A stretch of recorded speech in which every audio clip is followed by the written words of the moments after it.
Bagi pecinta kuliner tentu sudah tidak asing dengan sajian ikan gurami. Ternyata ukuran gurami yang besar berbanding lurus dengan cuan yang didapat. Pembudidaya bibit gurami bisa menghasilkan 200 juta rupiah setiap bulan. Dan berikut kami hadirkan Lika-Liku menjadi seorang pembudidaya bibit ikan gurami dalam segmen Sehari Menjadi. Daun sente bang ya? Iya. Udah gatel-gatel nih, udah merah-merah. Gede pak, gede pak. Salah satu alasan lain kenapa dia harus Anda pasti familiar dengan masakan yang satu ini. Kalau di restoran, biasanya ikan gurami menjadi salah satu menu yang dibanderol cukup tinggi. Sajian ini biasanya tidak dijual per ekor, melainkan ditimbang terlebih dahulu dan harga menyesuaikan berat si gurami. Meski dikenal mahal, permintaan gurami tetap tinggi. Gurami termasuk salah satu jenis ikan air tawar favorit. Salah satu lokasi budidaya gurami yang mulai dari bibit hingga siap konsumsi ada di Kampung Baru, Desa Citayam, Kecamatan Tajur Halang, Kabupaten Bogor, Jawa Barat. Di tempat ini, gurami dibagi menjadi 3, induk, anakan, dan bibit gurami. Tapi sebelum memberi pakan dan panen, kita cari makan gurami dulu ya. Ini nyari di daunan. Daun sente bang ya? Iya. Daun sente ini bukan untuk makan kambing ataupun apa, tapi kita kan bergurami ya. Kalau yang pecinta gurami biasanya tahu nih, daun sente. Oke. Tapi jangan ditebang semua, sisain sebagian. Sudah bang ya? Sudah. Selain pelet atau cacing sutra, ikan dengan nama latin Ostronemus gurami ini juga bisa diberi daun sente sebagai pakan alami. Daun kaya protein ini dapat memperlancar proses pencernaan gurami. Harus hati-hati juga. Jangan sampai kena getahnya, karena gatel. Abang cepet banget. Kandungan senyawa pada daun sente juga bisa meningkatkan daya tahan tubuh gurami dari serangan penyakit seperti bisul dan mata belok, karena daun sente dapat mereduksi kadar amonia dalam air. Aduh, nih udah gatel-gatel nih, udah merah-merah. Ini antara gatel dari si getahnya atau agas. Nyamuk kembuannya banyak. Aduh. Jangan lupa diiris tipis agar dapat dimakan seluruhnya oleh gurami. Soalnya mas ini lengket banget ini tuh. Kayak nggak dibilang lendir sih enggak, tapi dia tuh basah dan nempelnya tuh lama, lengket gitu loh. Ini gatel. Iya, itu gatel tuh getahnya. Ini sudah mulai gatal. Pertama-tama kan gatal gara-gara nyamuk, kedua gatal gara-gara getah. Tapi pakan yang satu ini hanya cocok diberikan pada gurame di atas usia 3 bulan. Jika masih dalam ukuran bibit, bisa diberi pakan pelet atau cacing sutra. Kalau itu ngaruh ke telurnya. Nanti kan ini gatel nih. Kalau misalnya kita kasih pakan dulu, nanti kita cek. Nanti takutnya kan getahnya segala macamnya kan masuk ke telurnya kurang bagus. Nanti ngefek juga ke kita gatal-gatal. Soalnya kan di air getah. Jadi kayak Dalam satu empang ada 10 hingga 20 ekor gurami. dingin. Pemilik usaha memilih membatasi populasi gurami untuk mempercepat proses bertelur. Serta bila dalam kondisi air diam, suhu air cenderung hangat yang mampu meningkatkan nafsu makan gurami sampai menghindari berbagai penyakit pada ikan. Kolam tanah cocok digunakan untuk indukan gurami. Alasannya, selain mirip habitat asli, kolam tanah juga mempermudah proses pemijahan. Satu ekor gurami betina bisa bertelur 1-2 kali setiap bulan. Jadi semakin banyak betina dalam kolam akan melipat gandakan potensi peneluran. Dengan catatan, memiliki jantan berkualitas. Oh, jelas kayak sarang burung ya bang? Itu telurnya. Oh iya, kecil-kecil kuning. Memang kita yang buat bang sarangnya bang ya? Enggak, dia sendiri. Oh dia sendiri yang buat? Dia sendiri yang bikin. Dalam sekali bertelur, seekor betina bisa menghasilkan 5.000 sampai 10.000 telur. Ini yang di dalam situ bang ya? Iya, yang di sini tadi. Langsung tarik ya? Jangan ditarik. Oke. Nanti kalau ditarik pada rusak. Oh apanya? Sarangnya? Oh telurnya? Kenapa Dia bang? harus pelan-pelan. Soalnya kan dia di dalam sarang itu cuma satu lubang aja.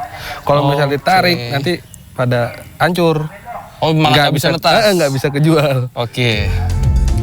Ini berarti satu kolam bisa menghasilkan sampai 30.000 butir telur. Dan tempat ini memiliki 24 kolam pemijahan. Waduh bang, lebih dalam ini nih. Taruh. Taruh.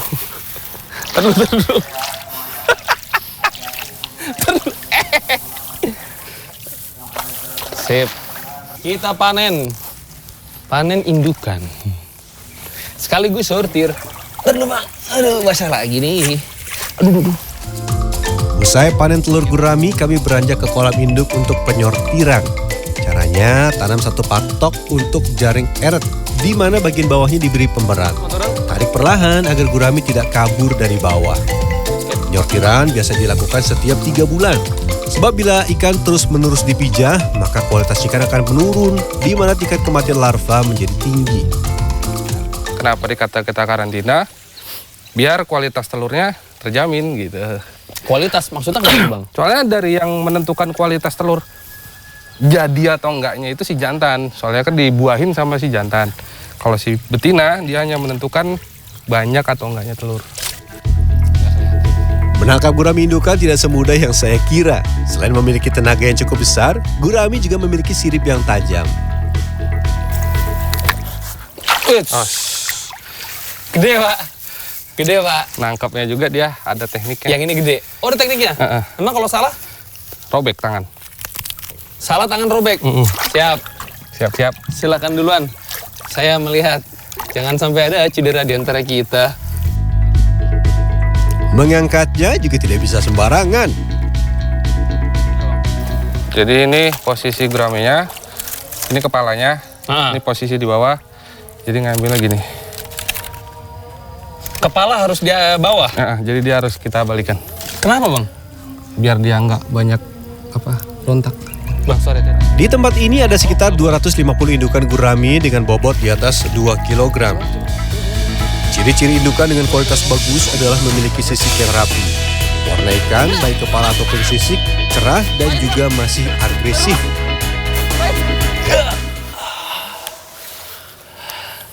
Lumayan, padahal ngambil cuma beberapa ekor. Tapi karena diindukan jadi perlu perlakuan spesial, tidak bisa pakai jaring. Ngap. Ada 2 ekor gurami jantan yang akan diistirahatkan dan 2 ekor lain yang sudah tergolong afkir atau tidak produktif dan akan dijadikan ikan konsumsi. Untuk yang akan masuk kolam karantina, jangan lupa berikan vitamin untuk menjaga daya tahan tubuh. Ikan biasanya itu kalau pindah tempat, itu nanti takutnya ada bawa penyakit, terutama kalau untuk indukan tuh kutu jarum. Kutu jarum? Nah, jadi kita pakai probiotik buat ngerontokin kutu jarum tadi. Pindahkan perlahan ke kolam yang tidak diisi gurame betina. Salah satu alasan lain kenapa dia harus dibalik begini. Wait, kalem bro, kalem. Ini bagian bawahnya tuh tajam banget nih. Potensi dia ngelukain, itu udah ngembang ya kan, udah mulai bete di balik begini. Potensi ngerobek tangan itu nggak main-main. Di bagian atas tajam, di bagian bawah tajam. Yang sering di dapur pasti tahu. Kehati-hatian jadi kunci pembudidaya gurami.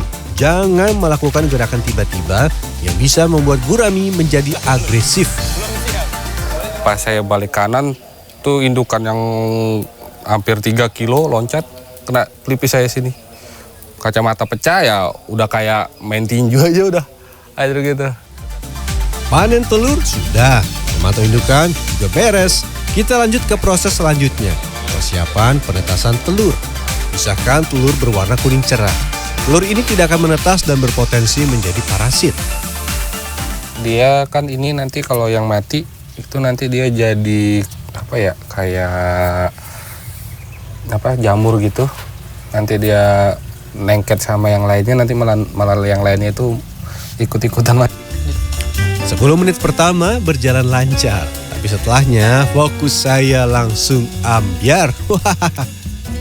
Waduh, mata Pak Jereng sampai telur nih susah ngeliatnya kecil.